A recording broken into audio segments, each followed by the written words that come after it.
Hello everybody, so welcome to another work. Today we're talking about how to pick the right review for you.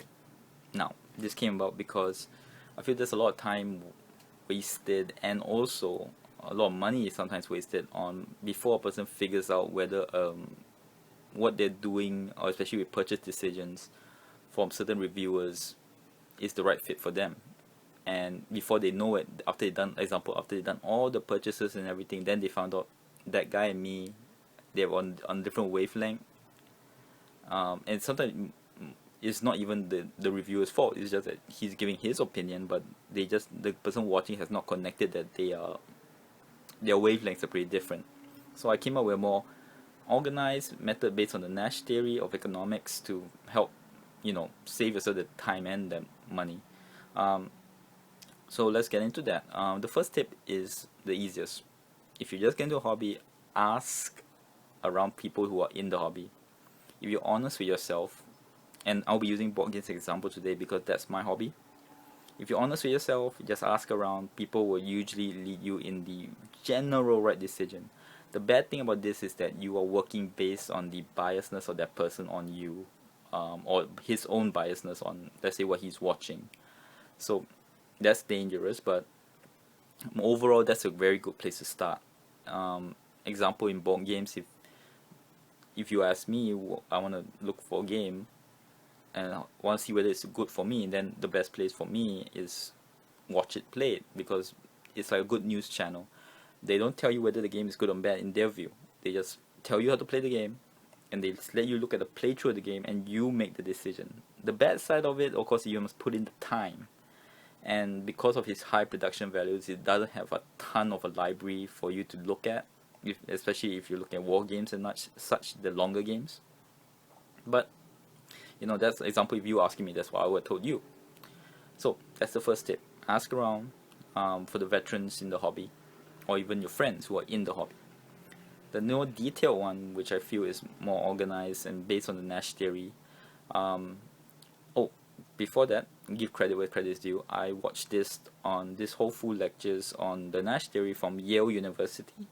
It's on their YouTube page. I'll put a link below to the full lectures. Alright, and if you want more details on what I'm going to talk about, you can go watch those videos. The basic theory is, if you look like the prisoner's dilemma and all that, it's usually better to make decisions based on polar ends in a way. Okay, that of course there's so many ways you can debate, but the easiest way I feel to understand it is, example, you're a politician, you're in the it's not good to be in the middle, because you don't know how many people are on each side. Whereas if you pick an example, Democrat or Republican, at least you got a base that you can trust on, and people can veer one way or another, but you got a base. So that's basically the Nash theory, is to go to the ends in a way. Same thing for me when I pick reviewers. Usually I'll look at the most polar ends of it. Example, board games. If I'm a thematic gamer, I will look at the most thematic person. The person, like example, Tom Vassell, who's also a very honest reviewer, by the way. And then I also look at Ryan Metzler, who's a very much Euro gamer, meaning he's all mechanics usually, and he doesn't like any luck in the game most of the time.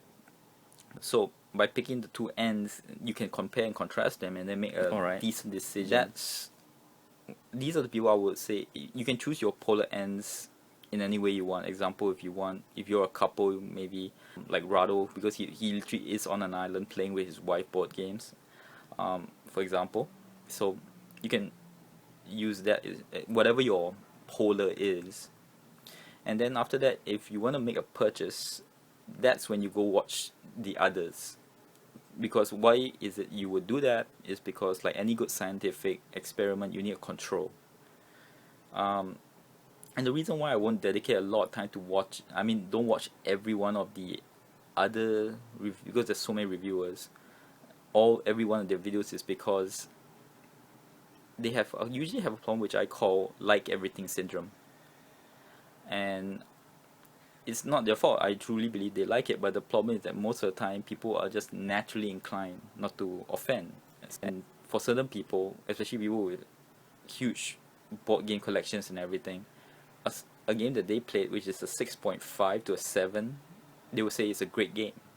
But to me, who is not that rich. I feel a great game is something like an 8, 9, and 10. So those are the reviews that usually for me, the like everything ones, you look at their reviews to temper your decisions, to see what the polar opposite people, whether you can see how many of it is consistent. Example, if rules are bad, or if the theme is really good and all that. So that's when I will go towards the other reviewers. All right. And if you want a more even scientific method, for me, usually I pick on random the two review for the, like the not polar opposite ones. You pick two from the first search page of the game reviewed, and then one from the second or third page, because the more popular they are, there are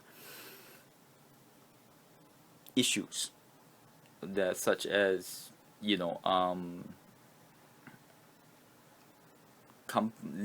as you get more popular, you just can't deny it that people get more emboldened and more afraid about certain companies. Like example, if you know the designer of a game, it's really much more harder to say this game is crap compared to when you were not popular and then you had the game and you didn't like it. You could just go, I don't like it, and literally burn the game on the video or something like that. So that's the thing. Okay, so all right, and then that's basically the gist of the method, and hope you enjoy, and I hope I did help someone out there. If not, c'est la vie. Thank you very much. Till next word.